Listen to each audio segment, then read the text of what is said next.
Plaisir renouvelé pour la confiance. Mesdames, Messieurs, bienvenue et merci une fois encore d'être à nos côtés. À quelques mois de la fin de son mandat, il peut, dit-on sans doute, se permettre de pousser un ouf de soulagement, des motifs de satisfaction personnelle. Il en a, le chantre du nouveau départ. Et pour cause, Patrice Talon aura réussi à repousser les limites de l'impossible dans un régime démocratique. Mettre tout le monde à sa solde. Sinon, le grand nombre. Même les institutions de la République, dit-on, sont sous coupe réglée. Assemblée nationale, Cour constitutionnelle, et j'en oublie, mesdames, messieurs, volontiers. En roue libre, a priori, pour toutes sortes d'initiatives, les invite à son endroit pour une nouvelle candidature fuse de toutes parts. À l'opposé, d'autres voix s'élèvent, appelant à une alternance au sommet de l'État. Mais avec quelle marge de manœuvre, s'interroge plus d'un face à un régime qui contrôle presque tout et qui visiblement n'est pas prêt à passer le témoin. Le sujet, mesdames, messieurs, au cœur de l'émission du jour, et ce sera autour du thème présidentiel de 2021 face à la machine du Bénin révélée, quel candidat réplique possible. L'instant débat, c'est tout de suite et maintenant. Et sur ce plateau, en notre compagnie, Vincent Folly, il n'est plus à présenter. Éditorialiste, il est le directeur de publication de la Nouvelle Tribune. Vincent Folly, bonjour. Bonjour Joël. Merci d'être là à nos côtés. C'est toujours pour moi un plaisir d'être ici. Sachez-le, il est renouvelé ce plaisir. En face de vous, ancien doyen de la FADEPS, il est agrégé des facultés de droit. L'homme n'est plus à présenter, oui, avocat en outre, mais c'est la casquette de l'universitaire qu'on va beaucoup plus utiliser. Georges Banabé Gbagbo, c'est son nom, vous le voyez déjà. Monsieur Georges Banabé Gbagbo, bonjour. Bonjour, monsieur Yetondi, merci et je suis heureux de faire la connaissance, en tout cas sur la télé, sur la chaîne de monsieur, du doyen Vincent Folly. Que vous voyez de loin. Vraiment. En tout cas, la fusion des choses, l'union, c'est aussi le propre de SICA TV. Et comme je le dis, c'est sans condition aucune. Pour vous qui vous posez mille et une questions sur le plateau, et aussi le vôtre. Alors, pour ce débat, nous serons à trois. Mais il y a un troisième invité en notre compagnie. Il s'agit, mesdames, messieurs, du politologue Richard Boni-Worou, que nous recevons depuis Montréal, au Canada. Richard Boni-Worou, bonjour. Bonjour, monsieur Yetondi. Bonjour à mes deux doyens qui sont en votre compagnie là-bas sur place. Et je salue tous mes compatriotes béninoises et béninois qui aujourd'hui vivent les affres de l'inondation. Je suis de tout cœur avec vous. Merci, heureux de le savoir. Vincent Folly, vous l'avez suivi, et monsieur Gbagbo, vous l'avez suivi, vous envoie ses salutations. Donc le débat, nous le ferons à trois chez téléspectateurs. Présidentiel de 2021 au Bénin, l'évidence, les classiques du régime au pouvoir ne veulent rien lâcher. Et oui, qui a le pouvoir travaille à le maintenir. C'est de notoriété publique. Tétanisés et ou affaiblis, les potentiels adversaires dans l'ensemble font presque tous profil bas. Et pourtant, la soif de l'alternance ne faiblit pas. Mais qui pour oser? Et c'est la question qui taraude désormais les esprits. Face à ce que certains observateurs appellent machine à broyer du régime au pouvoir, le rêve d'une alternance en 2021 est-il permis? Professeur Gbagbo, je pose la question. Oui, merci beaucoup, monsieur Joël. Oui, tout à fait. Vous savez, lorsque, en 90, on rédigeait la Constitution du Bénin, je crois qu'on avait pensé à cela, à l'alternance. Et d'ailleurs, le tout premier... le président Nicéphore Dieudonné Soglo en a fait l'expérience. Il a fait un mandat et il est parti, n'est-ce pas, à la suite d'une alternance. Et je crois que tout est possible au Bénin. C'est le Bénin que nous avons connu, le Bénin où nous avons beaucoup lutté, déjà même sous le régime de Kérékou I. Vous savez qu'il y a eu beaucoup de luttes. Et également, même lorsque je vois tout ce que Nicéphore Soglo, Kadi Dazanaï, Boniaï et autres, les ténors, quand je vois qu'ils ont mis en place une opposition, enfin, la résistance, je crois qu'ils ne vont pas, n'est-ce pas, rester les bras ballants. Je crois qu'ils ont leur idée. Et ma foi, je crois qu'il peut y avoir alternance. Qu'il peut y avoir, en dépit de la machine à broyer dont on parle. Oui, Vincent Folly, c'est la question d'entrée de jeu pour l'émission. Alors, tout rêve est-il permis? Et dans le cas d'espèce, faut-il rêver, aller en compétition? Mais je vais faire une parenthèse pour saluer le professeur Gbagbo qui m'a présenté comme s'il était une sorte de personnalité d'importance. Qu'est-ce que moi je suis devant un professeur agrégé de droit? Et nous nous connaissons depuis longtemps. Il fait mine de dire que... Sur le plateau. Non, sur le plateau, c'est la première fois que nous y sommes ensemble, mais c'est quelqu'un que j'admire beaucoup. Merci. Et comme votre troisième invité, Richard Boni-Worou, je l'ai connu à travers mon journal. C'est dans mon journal qu'il s'est exprimé pour la première fois. Je me suis honoré. Et je vois le parcours qu'il a fait et je trouve qu'il y a de l'espoir dans ce pays. Donc c'est une valeur sûre pour nous et comme toutes les autres valeurs. Donc pour revenir à votre question, je crois qu'il n'y a jamais, un peuple ne doit jamais désespérer. Le peuple est éternel, dit-on. Et donc l'espoir de l'alternance est dans le vécu quotidien. Et il n'y a jamais d'entrave aussi forte pour, comment on peut dire, pour refuser ou pour résister à la vague que constitue le peuple. Lorsque je vois les scènes de mouvements, de manifestations au Mali, et je vois que ce régime est en pleine déliquescence, et d'un jour à l'autre, ça peut tomber. Ce matin, j'ai écouté les informations, on dit que, voilà, ils n'ont même plus de gouvernement. Rien ne fonctionne. Le chef de l'État est dans sa tour d'ivoire, là. Donc, je dis, tout peut arriver. Et il n'y a pas lieu de désespérer. Voilà ce que je peux dire. Tout peut arriver, il n'y a pas lieu de désespérer. Oui, Richard Boni-Worou, vous avez suivi les deux invités. Et vous, votre regard, je voudrais vous le demander banalement, pour reprendre l'expression d'un classique du régime. Alors, ceux qui pensent aller en compétition en 2021, dites honnêtement, est-ce qu'ils ne rêvent pas en couleur?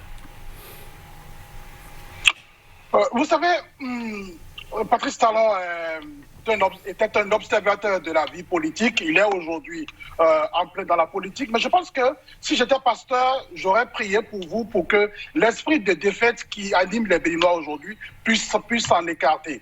En réalité, ce que fait Patrice Talon aujourd'hui ne peut pas appeler à autant de défaitisme de notre part. L'alternance est toujours possible dans la mesure où Patrice Talon aujourd'hui ne sait qu'abuser des larges pouvoirs présidentiels qu'il a reçu lors de son élection et dont il abuse aujourd'hui. En dehors de ça, il n'y a pas encore autant de périls à la demeure. C'est vrai que les institutions sont à sa botte. Il y a une capture institutionnelle, il y a une capture économique d'ailleurs aussi, mais ça ne veut pas dire que rien n'est possible. Les différentes élections qui ont précédé aujourd'hui nous illustrent tout à fait ce que l'avenir peut être. Les Béninois ont dit lors de 2 élections qu'ils veulent une alternance, qu'ils ne veulent plus de Patrice Talon, que la politique de Patrice Talon n'est pas de nature à pérenniser la stabilité et la paix qui étaient nos denrées préférées dans ce pays-là. Donc je pense qu'on n'a pas besoin d'être défaitiste, ni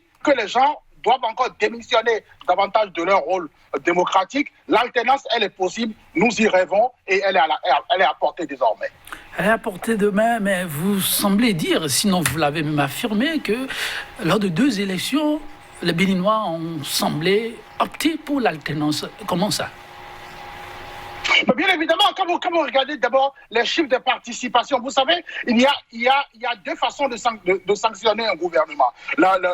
Comment on appelle, la démocratie permet aux gens soit d'aller voter, soit de ne pas aller voter. Quand ils vont voter, ils peuvent sanctionner en changeant de vote, mais quand ils décident de ne pas aller voter, le message est d'autant plus clair dans les 2 cas. Les Béninois n'ont même pas cherché à perdre leur temps pour aller porter un vote qui peut être manipulé. Plus tard, ils ont juste décidé de rester chez eux. La faiblesse des chiffres démontre d'ailleurs la faiblesse des mesures ainsi que des règles qui ont été adoptées par les différentes assemblées, la précédente et celle-là aujourd'hui, qui n'encadrent pas sérieusement le vote. Ce sont des règles totalement partielles et partiales. Donc, aujourd'hui, le comportement électoral des Béninois illustre davantage sur ce qu'ils veulent, qui est l'alternance, le départ du pouvoir de Patrice Talon, la politique relativement néolibéral et capitaliste qui ne pense qu'à la maximisation de la richesse, mais qui ne pense pas à sa redistribution. Patrice Talon connaît bien ses arguments, mais il connaît très mal sa mission. En tout cas, ça reste votre avis. Je vais recueillir la réaction des uns des autres ici, mais si vous tous, vous pensez que tout est possible et que le Bénin, en dépit de tout, est aussi dans un schéma du possible, j'aimerais simplement vous demander, avant de revenir sur certains aspects évoqués par Richard Boni-Ouourou, le professeur, qui alors est suffisamment charismatique pour relever un défi comme celui-là? Qui pour oser autrement? Bon, monsieur Etondu, je crois qu'il y en a beaucoup au Bénin, hein. C'est pas ça qui manque. Hein. Les potentiels candidats 2021 sont tous out, en jeu. Non, d'abord, j'ai parlé tout à l'heure de certains, les anciens, qui ne peuvent pas effectivement participer parce que, bon, certains ont déjà été élus 2 fois président de la République. En fait, ça fait partie de l'article 44 nouveau qu'on nous a inséré dans la Constitution. Mais il y a des jeunes. Je vois beaucoup de jeunes qui peuvent le faire. Des gens qui n'ont jamais... Quand je prends des gens comme Basile Arossi, Éric Rouleté, Doncla Mabalo, etc. Il y a plein de gens qui peuvent participer. Sérieux? Oui, sérieux. Porter le pouvoir? Mais bien sûr. Bon, il faut aller jouer là, qui déjà, qui se dessine, n'est-ce pas? Je crois que tout est possible. Et d'ailleurs, permettez-moi de faire un petit clin d'œil à la littérature. Le mythe de Sisyphe. Oui. Abel Camus disait que la lutte vers les sommets déjà suffit à remplir le cœur de Sisyphe. Il faut l'imaginer heureux. Donc, des gens qui vont se lever, qui vont essayer d'aller vers le sommet, je crois que c'est tout à fait normal, et c'est citoyen, c'est envisageable, envisageable. Et encore une fois, je pense que les ténors, n'est-ce pas, de l'opposition, de la résistance, ne resteront pas les bras croisés. Ils n'iront pas peut-être, mais ils peuvent envoyer, n'est-ce pas, leurs disciples, je dirais, hein, ceux qu'ils ont parrainés, enfin parrainés dans ce sens, c'est très grave. Alors donc c'est ça, il y a des gens qui sont capables, n'est-ce pas, de relever le défi. Hein, bon, peut-être que candidat Zana n'ira pas, mais pourquoi ne pas envoyer Guy Mitoko à sa place? Tout est possible dans ce pays. En tout cas, l'université est en train de surfer sur des données. Il reste plutôt très optimiste. Richard pourra constater que, oui, des gens optimistes, il y en a encore dans ce pays. Alors, M. Vincent Folly, je vous pose la même question, mais je mets l'accent là-dessus. Le Bénin, dit-on, a presque régulièrement eu des présidents par défaut. Alors, aujourd'hui, quand il y en a dans l'ombre qui disent « nous voulons l'alternance », le Bénin est-il vraiment prêt pour une alternance? Le Bénin ne va-t-il pas sur une piste glissante une fois encore? Mais pourquoi on serait sur une piste glissante? Et effectivement, la tâche sera dure. Parce qu'il faut se l'avouer, malgré l'optimisme de mon ami Richard Boni-Ouourou, et la situation est un peu plus complexe que par le passé. Nous avons un président qui, pour la première fois, je peux le dire, hein, depuis les indépendants, je parle sous le contrôle du doyen Gbagbo, et qui a une vision, qu'il a planifiée. Il faut l'avouer. Il a planifié son accession au pouvoir. Il nous a fait miroiter beaucoup de choses qui ne se font pas actuellement. C'est tout le contraire qu'il nous a dit. Mais il avait planifié son accession et il s'est donné les moyens. Vous voulez dire que là, c'est donner au peuple l'essentiel pour pouvoir être avec lui. Non. Il a dit que ce n'est pas important d'être populaire. Et lui-même a dit, pour pouvoir gagner une élection, point n'est besoin d'être populaire, point n'est besoin d'avoir réalisé des choses. Il faut maîtriser la classe politique, dit-il, c'est-à-dire quoi? Les élus. Il a parlé de quoi? Les maires, les députés. Il a utilisé des mots très forts. Si vous avez tout cela à votre solde. Il l'a dit avec un cynisme qui n'a d'égal que notre passivité à accepter ce genre de discours. Mais le jour où il a dit ça, on devait l'arrêter tout de suite et lui dire non, ce n'est pas ce genre d'individu dont on a besoin.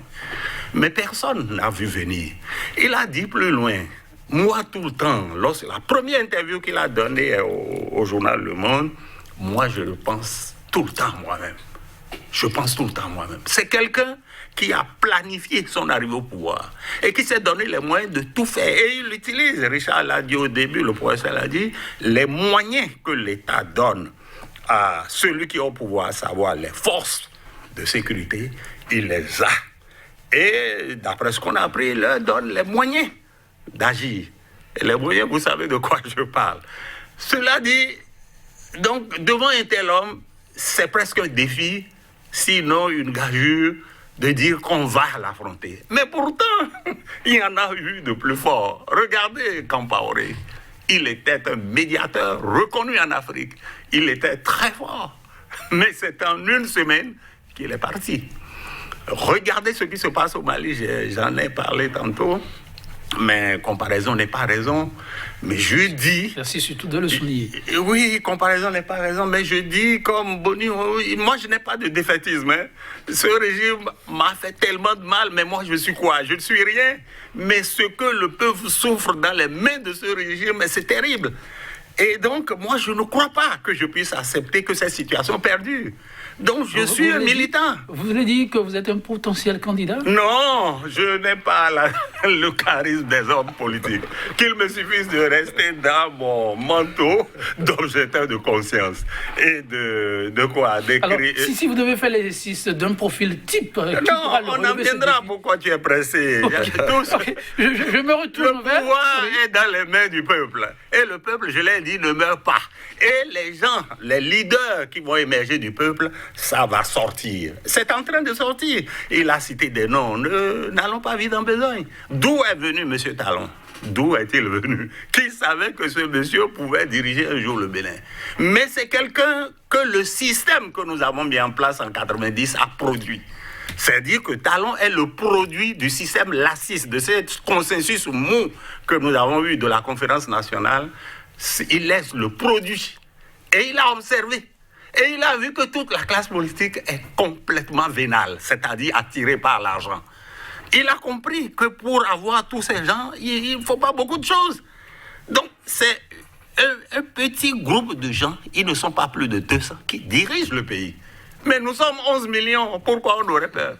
Donc, moi, je dis, le peuple va fabriquer les leaders de demain. Il n'a rien à craindre, lui, et il partira comme il est venu. Moi, c'est ce rien à craindre, oui, le peuple fabriquera lui-même ses leaders. Richard Boniworou, la question, je vous la repose. Qui pour relever ce défi face à une machine qui, en tout cas, ne résiste devant rien? Pour commencer, vous savez, il y a une récrimination implicite qui est faite au peuple béninois aujourd'hui. Beaucoup de leaders ou beaucoup de personnes reprochent au peuple béninois de ne pas se lever comme les Burkinabés l'ont fait dans un passé récent et ainsi comme les Maliens sont en train de le faire aujourd'hui. Mais quand on regarde sur le paysage politique aujourd'hui, au nom de qui est-ce que vous voulez que le peuple se lève? Le silence du peuple aujourd'hui est révélateur de ce que c'est la compromission d'une classe politique qui permet ce qui est en train d'arriver aujourd'hui. C'est parce que, comme l'a dit le doyen Folie, c'est parce que le peuple, la classe politique est vénale, elle est compromise, qui permet aujourd'hui à Patrice Talon de faire ce qu'il est en train de faire. Donc, récriminer le peuple, lui reprocher implicitement de ne pas se lever, eh bien, il faut lui trouver un leader. Et c'est là que nous venons sur votre question. Qui pour diriger le Bénin en 2021? Vous savez, personnellement, je ne pense pas qu'il est de notre rôle, à vous, ni à vous, ni à moi, de prédéfinir un profil pour les Béninois. En démocratie, la démocratie exige qu'à compétence égale, nous ayons tous à cœur le destin de notre pays ou ses intérêts tout au moins. Alors, aujourd'hui, ce qui est important, c'est quoi? C'est que les Béninois ont été très longtemps divisés contre eux-mêmes. Les politiciens de tous les bords ont abusé des clivages. Pendant que l'union était nécessaire, nous sommes allés de clivage en clivage sur des questions essentielles à notre survie.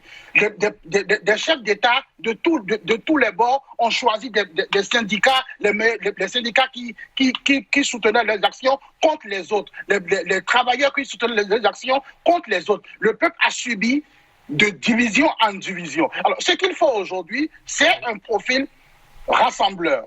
Un profil qui sache rassembler, qui sache faire l'union, mais qui rétablisse la démocratie comme elle était avant l'arrivée de Patrice Talon, mais qu'il aille au-delà même, la renforcer. C'est ce qui est possible à faire aujourd'hui. Relancer l'économie et redistribuer la richesse. Je pense que c'est ce genre de personne qui va surgir et aujourd'hui, il faut dire ce qui est évident. À l'évidence, aujourd'hui, il y a une personne, je sais que le nom est sur toutes les lèvres, mais on n'a pas envie de le dire. La presse nous informe à outrance.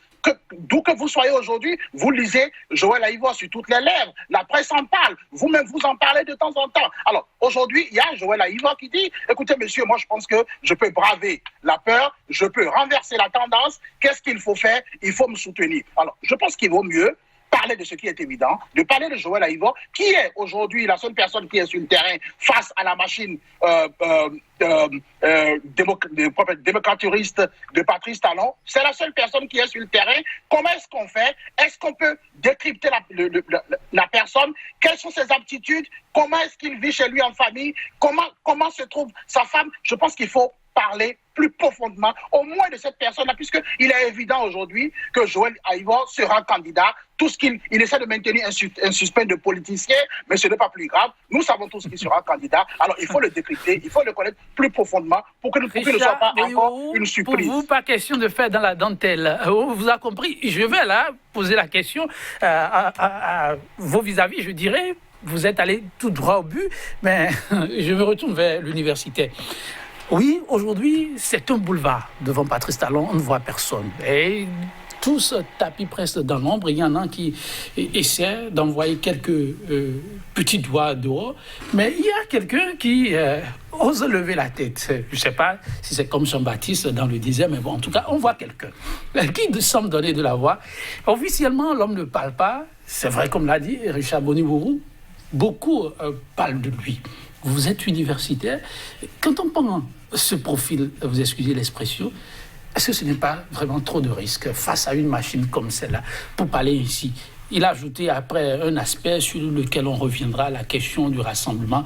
Quand il n'y a personne, les Béninois doivent savoir se donner la main et finir avec la division. C'est une question qu'on va sans doute évoquer, mais là, pour parler d'abord de l'homme, vous êtes universitaire, doyen, un ex-doyen, FADES, on a en face un doyen aussi. Pour parler de cette question, vous pensez que c'est un choix qui peut vraiment faire rêver? Bien sûr, évidemment. Joël Aïvo, il y a une émission la dernière fois d'ailleurs qui parlait de lui. Moi je n'ai pas voulu le griller, c'est pourquoi j'ai annoncé une panoplie de jeunes qui peuvent faire le travail. Mais parmi tout cela, pour l'instant, je vois effectivement Joël Aïvo bien parti parce que je crois que c'est quelqu'un qui, c'est vrai, il a dirigé une petite faculté de droit. Je l'ai vu avec l'actuel président de la Cour constitutionnelle. Vous savez, tous ces gens-là étaient, je ne dirais pas qu'ils étaient avec moi, mais j'ai vu tous ces gens-là et je crois que Aïvo est au-dessus. Il est au-dessus de la mêlée déjà à l'université. Et je crois également que c'est un tacticien. Je le vois déjà tacticien.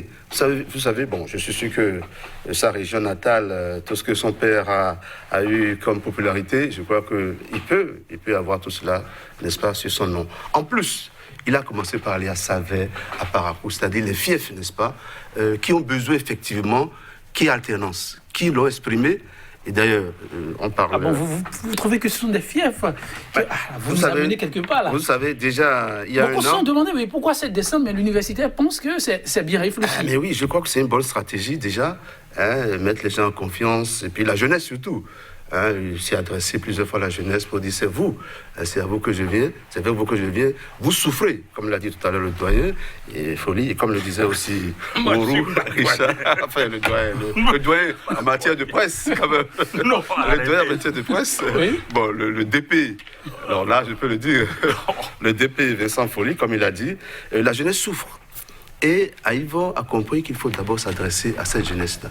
Et il est jeune d'ailleurs, c'est parce qu'il s'adresse seulement à la jeunesse. Il est jeune et je crois que le constitutionnaliste qu'il est, n'est-ce pas, voit tout ce qu'il y a eu comme dérive grave, n'est-ce pas, dans notre constitution et autres. Et je crois qu'il est très bien outillé, n'est-ce pas, pour relever ce défi. Oui. Encore une fois, il n'est pas seul. J'espère que l'opposition, la résistance, n'est-ce pas, le rejoindront. Ou alors, je ne sais pas encore la stratégie de la résistance, mais il est clair que celui-là, il a eu le courage d'abord, n'est-ce pas, de s'exposer, puisque c'est pas facile aujourd'hui au Bénin, comme on l'a dit depuis le début. Il paraît que dans le Bénin d'aujourd'hui, c'est difficile même de prendre la parole. Eh bien, lever le doigt, qui plus est, pour une compétition comme celle-là, c'est d'abord de l'audace, un début d'audace. Mais est-ce suffisant, cette audace-là, pour que l'on puisse rêver? Non, rien n'est suffisant. Mais il faut d'abord de l'audace. Donc c'est un pas important. Non, c'est un pas important. Il y a plein de gens dont il a parlé qui n'ont pas fait ce que le professeur Joël Aïvo a commencé à faire.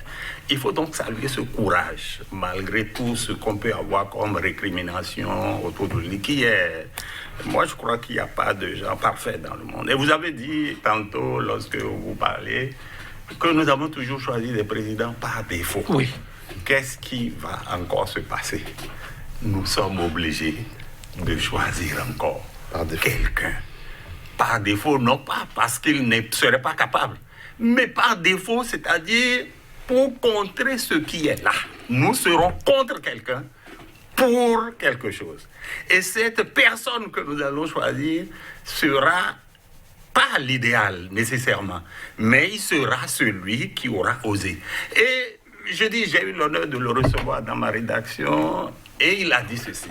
Nous sommes à 10 mois des élections et il me dit, Vincent, regarde, est-ce que c'est une atmosphère d'élection que nous avons? À 10 mois des élections, il y a déjà effervescence. On connaît les candidats, on sait qui est qui et qui va faire quoi. Mais nous sommes à 10 mois. Mais c'est que celui qui est au pouvoir a planifié tout pour nous endormir. Et pour nous endormir, et pour qu'on sache que tout est cuit. Et il y a des gens qui disent c'est barré, c'est balisé, c'est bloqué, tout est plié. Rien n'est plié dans la vie. Donc lui, quand il a osé lever sa tête, moi je crois que tout le monde doit se dire voilà quelqu'un. Et le parcours qu'il a eu est quand même assez élogieux. Et pour la première fois, je dis quelque chose au Béninois, et je l'ai dit au professeur. Les marxistes ont déjà tout dit, ils avaient déjà planifié. Et Mao Zedong, que vous connaissez, il a été le grand président de la Chine, qui a donné cette Chine aujourd'hui. Mao a dit quoi? Dans une lutte, il faut considérer la contradiction principale. Et les contradictions secondaires. Et la principale ici, pour vous? Mais c'est celle qui l'oppose à celui qui est là. C'est ça, la contradiction principale. Si tout le monde comprend que nous avons un enjeu de rétablir la démocratie, si tout le monde comprend ça, je crois que ce sera suffisant. Et celui qui a osé se lever pour dire... Parce que le leader, c'est qui? En anglais, to lead, c'est conduire, mener... C'est donc le leader, c'est celui qui conduit vers une destination. Donc celui qui est le leader important. Le peuple qui est là, c'est une masse, excusez-moi, mais pas une masse informe. Il n'attend que le leader. C'est-à-dire quelqu'un qui va réveiller ses instincts. Ou bien c'est un leader que nous voulons. Et s'il a eu le courage de le faire, tout ce qui reste, c'est de taire les égos, de mon point de vue. Et aujourd'hui, l'opposition est un peu divisée. Il y a la résistance. Et j'ai lu le document qu'ils ont écrit. C'est assez riche, c'est pertinent. Ils ont écrit un dernier document, on peut en parler. Et je vois des mouvements qui se créent dans l'opposition. Mais je dis tout cela n'est rien si nous ne pouvons pas fédérer nos énergies pour dire que la contradiction principale, c'est celle qui nous oppose à celle-là et nous pouvons régler les contradictions secondaires après. Et Boni semblait dire la même chose, tantôt le professeur aussi, parce que nous avons besoin de rassembler tout le monde. Si on ne rassemble pas, la candidature de Joël Aïvo sera un gâchis. Il faut que tout le monde dise, on oublie, et qu'on pense au pays, à son avenir, à l'avenir de la démocratie, pour qu'on ne puisse plus faire 5 ans de ce qui se passe aujourd'hui, sinon c'est notre mort, de mon point de vue. Ouais. Et moi, je ne suis pas militant, je suis un objecteur de conscience, je suis quelqu'un non, c'est à raison que vous avez invité des objecteurs de conscience, parce que dont il est question. Il est question d'apprécier un peu ce qui se passe actuellement et faire des projections pour l'avenir. Tous disent travailler aujourd'hui pour un Bénin plus en tout cas édifiant, plus brillant, plus imposant, et même le Bénin révélé, c'est aussi là l'objectif. Alors, quel choix opérer finalement si les chemins ne sont pas les mêmes? Richard Boni-Ouourou, actuellement, l'opposition gagnerait-elle? Eh bien, a déjà fait le terrain pour le premier venir ou prendre du recul pour mieux apprécier quand on parle de fédérer les énergies? Vous savez, M. Joël, l'élection de 2021 se jouera sous deux positions. Il y aura la position conduite par M. Patrice Talon ou la personne à qui il va déléguer son pouvoir, soutenue par une frange des Béninois qui vont soutenir la thèse selon laquelle la dictature est celle qui précède le développement. Alors, ils vont assumer le régionalisme d'État, la dictature politique et tout le reste. La position à laquelle j'appartiendrai certainement, et qui sera conduite par un membre de l'opposition, et peut-être même, pourquoi pas, M. Joël Aïva, je le connais d'ailleurs, et d'ailleurs, je n'ai pas besoin de dire que je ne le connais pas, j'assume totalement, aura pour mission de revendiquer le lien consubstantiel entre la démocratie et le développement. Que sans la démocratie, il ne peut pas y avoir de développement, il ne peut pas y avoir de prospérité ni de redistribution de la richesse. Et que le seul développement que la dictature permet, c'est celle de faire quelques riches, dont Patrice Talon et son clan, et d'avoir des chiffres du PIB, de la croissance du PIB totalement opaque dans un Bénin totalement affamé. Alors, moi je pense que sur ces deux terrains, le terrain le plus abordable aujourd'hui pour tous les Béninois, pour la majorité des Béninois qui ont faim et qui dorment dehors, dans des eaux, dans l'inondation, et qui ont accepté le mensonge d'État pendant 4 ans, le terrain le plus abordable, c'est celui qui prône la démocratie en lien avec le développement, qui permet la redistribution de la richesse. Donc je pense qu'on n'a pas besoin aujourd'hui de supplier une certaine opposition, ni de supplier une certaine classe politique, quand elle a en face d'elle quelqu'un qui a de l'expérience en matière de démocratie, parce que le droit constitutionnel a un lien direct avec la politique, ok, les deux ont un lien. Quelqu'un qui a une expérience en matière de démocratie, a une expérience en matière de politique, a une expérience en matière de partisanerie. Il ne faut pas oublier qu'il était au PRD de M. Adrien Roumbédi, et on peut tout reprocher à M. Adrien Roumbédi, sauf que M. Adrien Roumbédi a toujours montré combien de fois il était démocrate. Quand il y a eu le chaos de 2011, il a cédé le pouvoir et aux dernières nouvelles, c'est lui qui aurait demandé à M.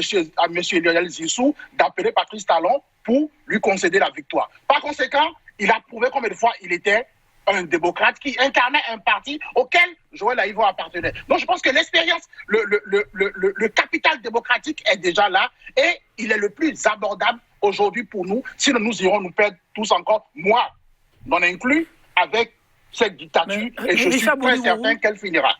Richard Boni-Ouourou, lorsque vous avez récemment suivi les caciques du régime clamer l'heure de la moisson et fait le point, vous-même, vous l'auriez constaté, de ces voies qui sont devenues praticables, de ces infrastructures socio-sanitaires qui commencent à pousser, ces marchés qui sont en réflexion, et puis le Bénin qui fait des bons qualitatifs clamés par la Banque mondiale et une redistribution des biens sans doute possible dans les tout prochains jours.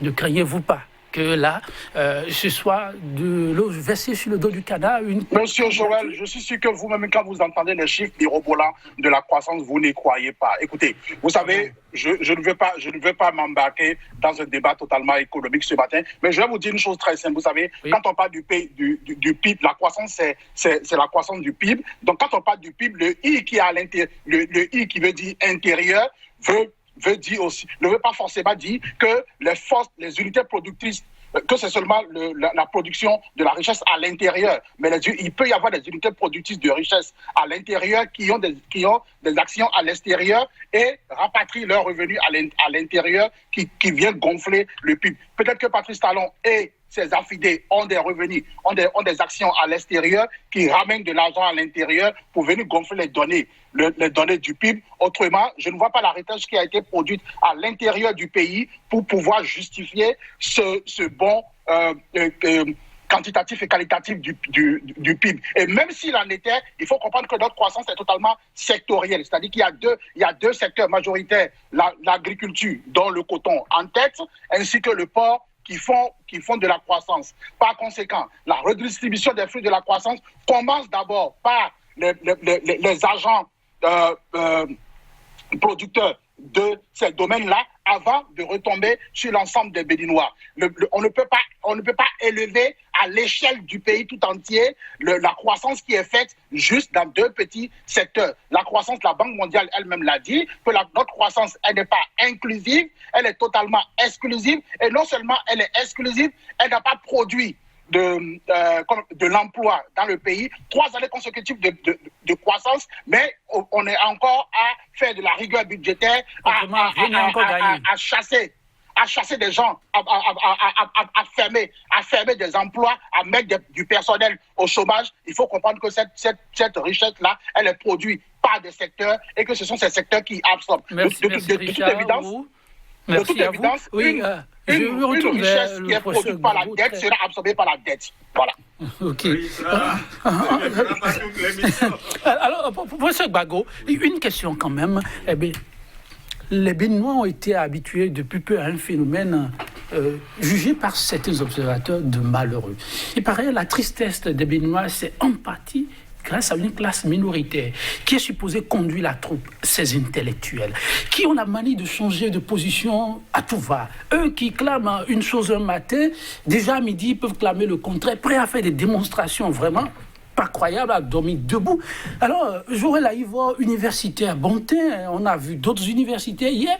Qu'est-ce qui peut faire la spécificité, la différence pour rassurer ceux-là qui regardent et qui s'interrogent? Oui. D'abord, avant de répondre à votre question, je suis d'accord avec ce que disait tout à l'heure M. Richard Boni. Et moi, j'ai une image pour qualifier cela. C'est la vieille dame qu'on a rasée, qu'on a maquillée, qu'on a envoyée, on a dotée, on l'a envoyée, n'est-ce pas, en mariage. Sérieux. Comme on dit en fond, Danaou. Notre économie, c'est comme ça.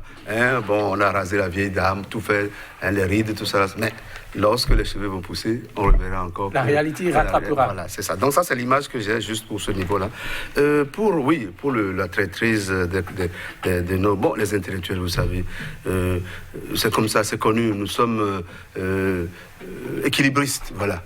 Mais pas tout le monde, quand même. Ouais. C'est le nom que je vous ai cité tout à l'heure. Équilibriste, hein. Il y a des acrobates Bontin, à ce qu'il paraît. Tout à fait. C'est l'équilibre qui les ramène à cette acrobatie. Mais il y a des gens, comme Basile, tout à l'heure, j'allais parler de Arossi, des gens qui sont durs et qui ne se précisent pas. Je crois, il y en a. Je prends des noms au hasard. Des gens comme ça qui ont résisté et qui résistent encore. Donc, nous en avons. On parle de celui qui a pris le risque de lever la tête, même s'il n'a pas dit officiellement, de passer cette démarche. Comprend ce profil-là.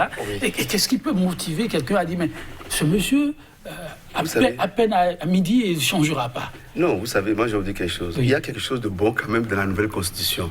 C'est l'article 45 ou 44 qui parle de duo présidentiel. Je sais que le professeur Aïvo va trouver un duo sérieux, qui nous permettra, peut-être un économiste, peut-être quelqu'un de l'opposition, je n'en sais rien encore, mais c'est à cette tonne-là qu'on le jugera aussi. Il va avec qui? Ce serait intéressant, n'est-ce pas, que ce duo-là... Vous voulez dire que très rapidement, l'homme puisse montrer aussi ses orientations? Oui, évidemment, ses orientations, et celui avec qui il veut travailler, tout cela, je crois que le duo viendra encore bien peaufiner le profil, n'est-ce pas, du candidat Aïvo. Mais je ne crois pas que Aïvo aura à aller à droite, à gauche, je ne crois pas. Ok. Sur cette question, on y reviendra en son temps. En tout cas, officiellement, l'homme n'a encore rien dit. On voit déjà des candidatures annoncées de par le passé, on en a vu, qui à la dernière minute se sont rebiffés. Que va-t-il se passer? On est en analyse. Et puisqu'on est en analyse, il y a une question que je vais vous poser très rapidement. On va faire court. Richard Woro, ce serait important de l'écouter, et le professeur Gbagbo là-dessus. Mais quand on dit tout ça, voilà, on a beau faire lever le doigt, vous pouvez aussi lever le doigt demain, vous trouverez certainement des journalistes pour vous soutenir, et d'autres, pourquoi pas, Vincent Folly. Oui, mais tout le monde semble oublier un levier important ou un verrou, pas des moindres, la question du parrainage. Écoutez, Nous ne sommes rien. L'avenir ne nous appartient pas. Tous ceux qui ont paru, j'ai dit, baliser un système en disant c'est déjà tout balisé, se trompent. La question de parrainage peut sauter d'un moment à l'autre, ça dépend de la province. C'est pourquoi je dis que c'est-à-dire que l'initiative du professeur Aïvo est à saluer. Parce qu'il n'y en a pas beaucoup qui peuvent, dans cette atmosphère-là, avec le profil qu'il a, tout ce qu'il a comme avantage, qu'est-ce qui l'empêche de rester dans ces 4000 professeurs agrégés, consultants? Qu'est-ce qui l'empêche? Donc, s'il a senti la nécessité de faire ce geste, je crois simplement que nous devons tous le prendre au mot. Et le défi, je le dis tantôt, je l'ai dit, le défi c'est le rassemblement. Plus nous serons rassemblés en oubliant nos égos personnels. Parce que pour être président de la République, nous sommes 11 millions de gens capables d'être présidents, mais il n'y aura qu'un seul. Donc pensons que c'est un seul qui peut nous diriger. Et pour le moment, choisissons un seul et disons que l'avenir est là pour tous les autres. Merci, un seul, l'avenir est là pour un grand rassemblement. Merci, oui. On va écouter Richard Oueroux. La question de ce verrou, je vous la pose aussi. Lorsqu'on a osé lever la tête sans pour autant affirmer, avec des pas que l'on pose, eh bien, ce verrou, quand on y pense, est-ce que ça ne doit pas calmer les ardeurs? Bon, je pense que la question du parrainage n'est pas un verrou aussi fort que ça. Non seulement c'est tout à fait une incongruité, comme le disait le doyen Folly, en ce qu'elle est une incongruité, en ce qu'elle est partielle et partiale. Partielle parce que cette incongruité est quand même là. Ne vient même pas résoudre la question que voulait le président de la République, puisqu'elle ne résout aucun, elle vient juste revaloriser les frais d'admission à la candidature dans un espace politique aussi corrompu que celui qu'a érigé le président Patrice Talon. La question du parrainage vient juste la lutte contre la corruption avance, les frais d'admission à la candidature. À la candidature. Il est partial en ce que ça révèle la partisanerie des unités qui vont donner ce parrainage-là. Par conséquent, c'est qu'on va demander aux gens, si vous ne faites pas partie, si vous n'acceptez pas de faire partie de nos idéaux, vous n'absorbez pas nos idéologies, vous ne pouvez pas faire, on ne peut pas vous parrainer. Le parrainage, c'est de l'arbitraire, c'est du mafia. Ce sont des termes. En tout cas, la question va y revenir. Je vais vous demander, si vous devez conclure cet instant d'échange, vous diriez quoi?